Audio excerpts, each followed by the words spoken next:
של השבתה, העובדים חוזרים הבוקר לעבודה מלאה. שני אירועי ירי בצפון, בכפר פורדיס, ירו אלמונים לעבר ביתו של תושב המקום. איש לא נפגע, לא נגרם נזק. שני צעירים עוכבו לחקירה ושוחררו. הרקע לאירוע הוא סכסוך משפחתי. בכפר יסי, אופנוען ירה לעבר אחד הבתים ביישוב ונמלט. גם כאן איש לא נפגע, אלא שנזק קל נגרם לבית. הרקע הוא סכסוך על רקע תוצאות הבחירות. מתקן השהייה בדרום שיקלוט מסתננים ומבקשי מקלט יאוכלס היום. עשרות מהמהגרים מאפריקה הכלואים בחיל סהרונים יועברו למתקן חולות, שם יגורו 10 בחדר, יאסר עליהם לעבוד והם יידרשו להתייצב 3 פעמים ביום לרישום נוכחות. בארגוני זכויות האדם טוענים שהחוק החדש, שנועד להחליף את החוק שנפסל על ידי בג"ץ, פוגע בזכויות המסתננים. כאן במשדר שמענו את שר הפנים גדעון סער. מסתננים ששרו תקופה שהיא לא עולה על מחצית ממה שנפסל בחוק הקודם, ובמקביל יוזמנו גם מתל אביב מסתננים למרכז השהייה. זאת המדיניות שלנו, המדיניות שלנו היא ברורה. אנחנו מבקשים להרחיק את המסתננים ממרכזי הערים, ואנחנו מבקשים לאכוף את איסור העסקה.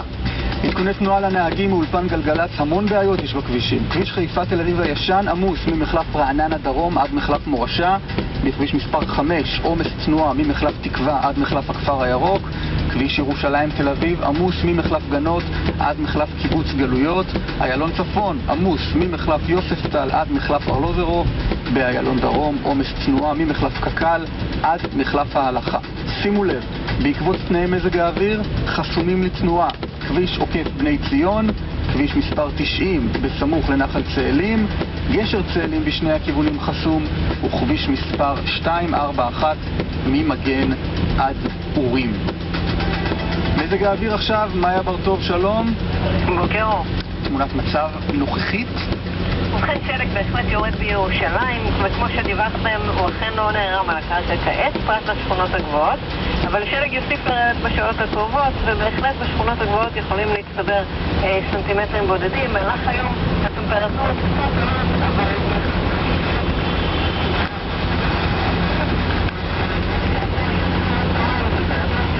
הגשם חוזר לאזור הצפון, ושלג צפוי גם בצפון, גם בערי המרכז ואפילו בהר הנגב. מאיה בר-טוב, תודה רבה. תודה.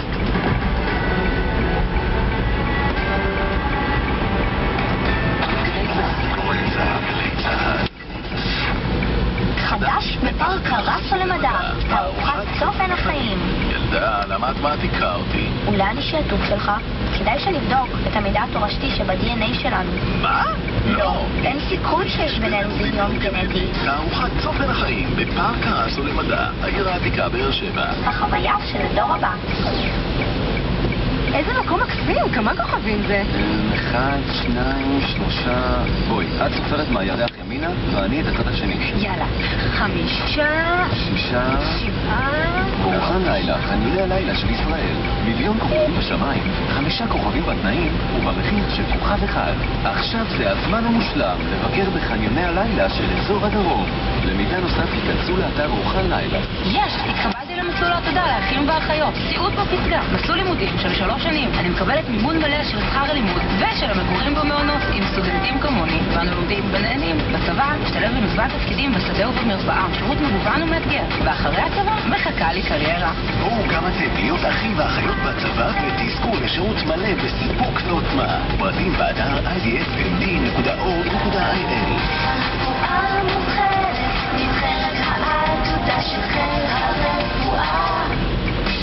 יש רק חג אחד בשנה שהוא החג של חיפה, החג של החגים. בואו לחגוג איתנו 20 שנה לפסטיבל שכולו רק תרבותיות, עם פתיחה של תערוכות מרהיבות בגלריות ובמוזיאונים, קונצרטים, הצגות לילדים, יריד עתיקות, סדנאות, ציורים, מסיבת חורף במושבה הגרמנית ועוד עשרות מופעים במהלך החודש. בכל חמישי, שישי ושבת בחודש דצמבר, החג של החגים, רק בחיפה. לפרטים חיפחג.com.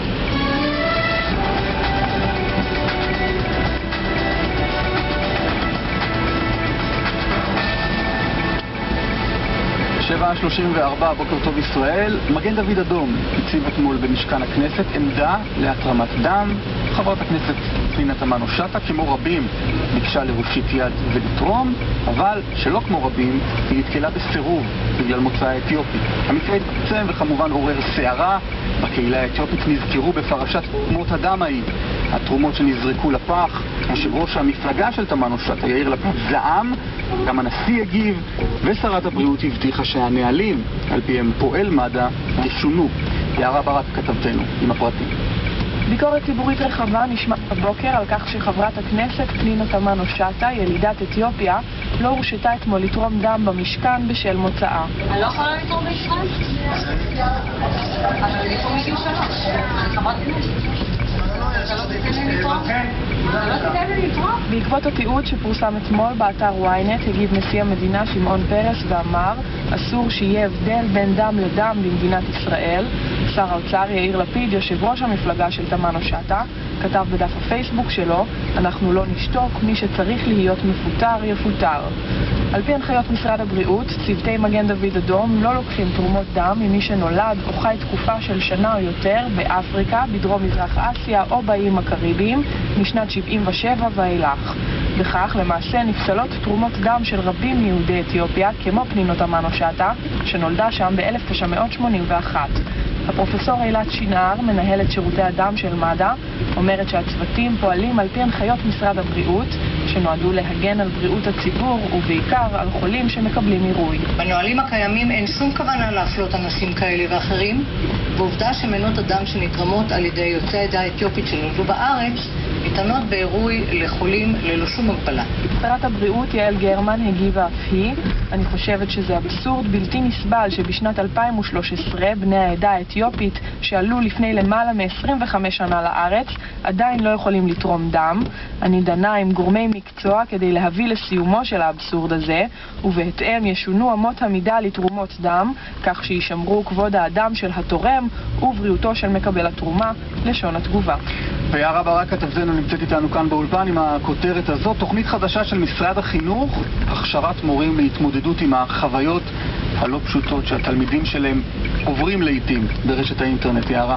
שלום אסף, בוקר טוב. אז על רקע ניסיונות הפגיעה העצמית של בני נוער בשבועות האחרונים ומקרה התאבדות של ילד בן 12 בבאר שבע, משרד החינוך מנסה לתת גם להורים כלים להתמודד עם ההשפעות ההרסניות שעלולות להיות לשימוש ברשת. אנחנו פותחים שידור לקהל הרחב. האמת שזו פעם ראשונה שאנחנו עושים שידור כזה, בהיקף כזה להורים.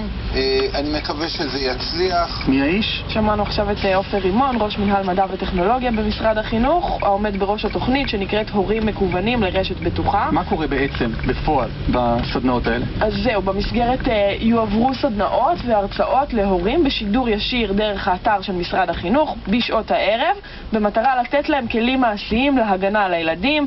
ההרצאות ניתנות בחינם על ידי מומחים בתחום, וניגעו בין היתר בנושאים כמו סכנות ברשת, בריונות, פורנוגרפיה והתחזות, היכרות עם הבטחת מידע אישי וגם רשתות חברתיות והגדרות פרטיות. כל הרצאה היא בת 45 דקות, ולאחריה יינתן זמן גם לשאלות מהבית. במפגש הפתיחה שיערך בשבוע הבא ירצה הדוקטור אבשלום אדרת, מייסד עמותת אשנב לשימוש נבון באינטרנט, וישתתף בה גם בהתנדבות קובי שטיינברג, אב לשלושה ואיש מחשבים, יושב ראש ועדת המחשוב בארגון ההורים הארצי. גם אני וגם אני שומע מהורים אחרים, אני נחשף בעצם להרבה מקרים בכל הארץ שילדים מגיעים למצבי מצוקה, ובעצם ההורים לא מודעים לזה, ולא רק זה, הם בסוף אחרונים לגלות. המסרים שלי חשוב להגיד להורים זה בעצם, אם יש איזשהו פער טכנולוגי, לא לפחד ממנו, להדביק אותו, ובמידת הצורך אפילו להיות מתערבים. אז אם אני הורה מודאג או אפילו לא מאוד מודאג, אני יכול פשוט להיכנס לאינטרנט, להירשם ולצפות בסדנאות האלה? נכון מאוד. אז ההרצאה הראשונה תארך ביום רביעי בשבוע הבא. ההרצאות הן כאמור בחינם, רק צריך להיכנס לאתר משרד החינוך ולהירשם. יערה ברק כתבתנו לענייני חינוך, תודה רבה. תודה.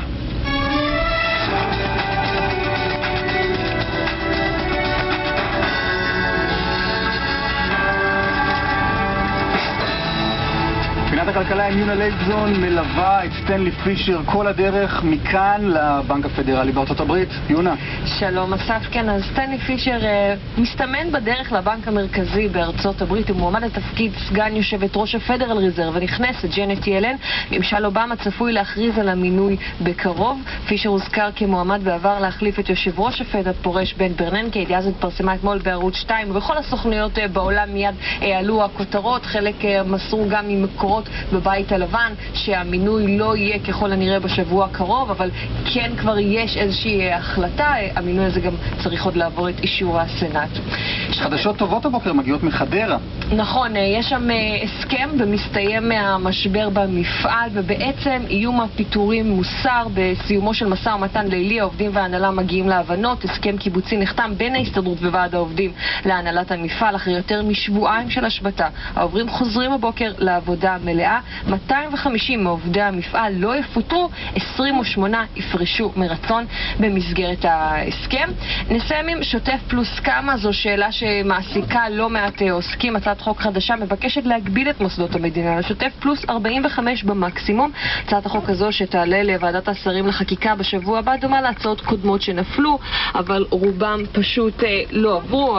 חבר הכנסת רוברט אילטוב שיזם את ההצעה בטוח שהיא הכרחית, גיבש אותה יחד עם אהוד רצאבי, נשיא להב, לשכת ארגוני העצמאים והעסקים בישראל.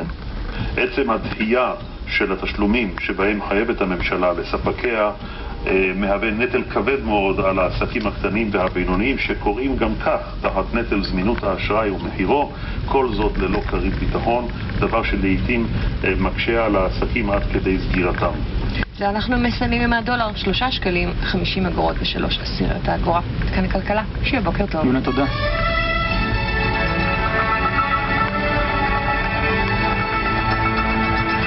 תרבות עם רועי לוינגר. רועי, שלום. שלום אסף. אפשר בהחלט להגיד שיאנקל'ה רוטבליט ממציא עצמו מחדש.